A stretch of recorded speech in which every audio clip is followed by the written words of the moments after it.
28 तारीख को बकरीद का त्योहार है, लेकिन इस बार बंगाल में बकरीद की तस्वीर बदली बदली नजर आ रही है। पश्चिम बंगाल में सरकार बदलने के बाद बकरीद के नियम और कायदे भी बदल गए। बकरीद पर छुट्टी आदि हो गई है, बकरीद पर नमाज के नियम भी बदल गए, साथ ही गोमांस को पूरी तरीके से बैन कर दिया गया है।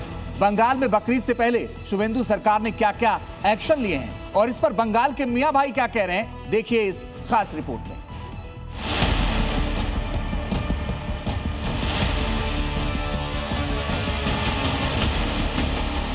बांग्लादेश में तो 6 दिन का दे दिया। हमारा कस्टम ऑफिसर है यहाँ, बोले चाचा हम लोग को तो 6 दिन का छुट्टी मिली, इंडिया का 1 दिन 2 दिन होगा तो अच्छा होगा। बंगाल में सत्ता परिवर्तन के साथ नियम कायदे भी बदल गए।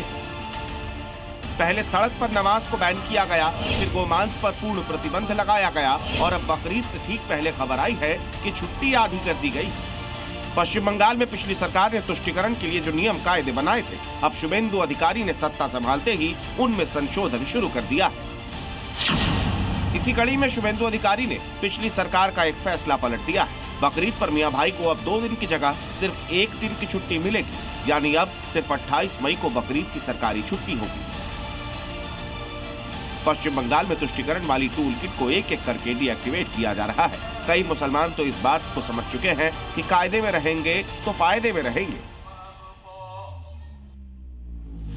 लेकिन एक तबका इन नियम कायदों का विरोध भी कर रहा है।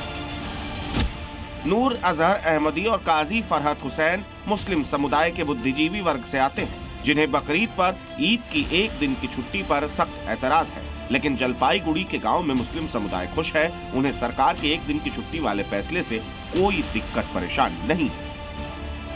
सरकार का जो निर्देश है उसको हम लोग स्वागत जनाते हैं। हम लोग 1 दिन बोला है सरकार, हम लोग 1 दिन ही ईद का छुट्टी मनाएंगे, इसके लिए हम लोग को कोई परहेज नहीं है। सरकार जो निर्णय लिया वो ठीक ही है, उसमें आपको हो जाएगा। हाँ, आपका आराम से निकल जाएगा, पर्व हो जाएगा। हाँ, आधे घंटे के काम है हम लोगों का।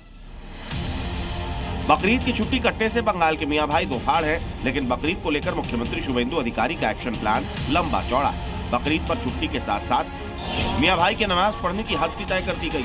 इस बार सख्त निर्देश कि सड़क पर नमाज नहीं पढ़ी जाएगी, बंगाल में ट्रैफिक नहीं रोकी जाएगी। कोलकाता के रेड रोड पर हर साल बकरीद के मौके पर सामूहिक नमाज पढ़ी जाती है। हजारों मुसलमान की सड़क पर नमाज अदा करते थे और ट्रैफिक को डाइवर्ट किया जाता था। लेकिन बंगाल में सत्ता परिवर्तन के बाद सड़क पर नमाज पढ़ने की परंपरा का दी एंड कर दिया गया, जिसके बाद रेड रोड की नमाज को कहीं और शिफ्ट करने के आदेश भी जारी हो गए। रेड रोड पे नमाज पढ़ा जाता था ईद के टाइम पे। इस साल 28 मई को नमाज पढ़ने की बात थी रेड रोड में, लेकिन पहले ही जो स्टेट गवर्नमेंट का जो नोटिफिकेशन आया था कि रास्ते पे कहीं पे नमाज नहीं पढ़ा जा सकता है और इसी के लिए पाक सर्कस या राजा बाजार में भी रास्ते में नमाज अदा नहीं करने दिया गया है। और इस साल भी जो खिलाफत कमेटी पूरा ये नमाज का देख रेख करती है, नमाज पढ़ने का जो सिस्टम है देख रेख करती है, वो उनको कहा गया है कि नमाज इस रेड रोड पे नहीं पढ़ा जा सकता।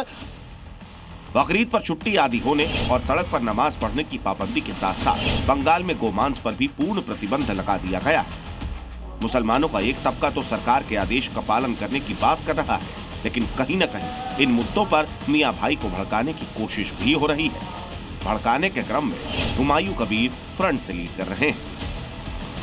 मुसलमान को नमाज नहीं पढ़ने देगा और दुर्गा पूजा में रोड ब्लॉक करके 1 महीना से पहले से वो बड़ा बड़ा पंडाल खटा के पूजा होगा, वो भी नहीं होना चाहिए। हुमायूं कबीर ने इससे पहले शुभेंदु सरकार को गोमांस पर भी चैलेंज दिया था, लेकिन टीम शुभेंदु ने उन्हें साफ कर दिया है कि अगर नियम कायदों का उल्लंघन हुआ तो सख्त एक्शन भी होगा। लॉ इन सबका सम्मान सबको करना है। जो अपने से सम्मान करेंगे वो उनके लिए अच्छा है, अगर नहीं करेंगे तो सरकार प्रशासन उनको सम्मान करना सिखाएगी। यानी बंगाल में अब की बार बकरीद भाईजान के लिए एकदम कायदे वाली होगी और पूरे सूबे के लिए फायदे वाली।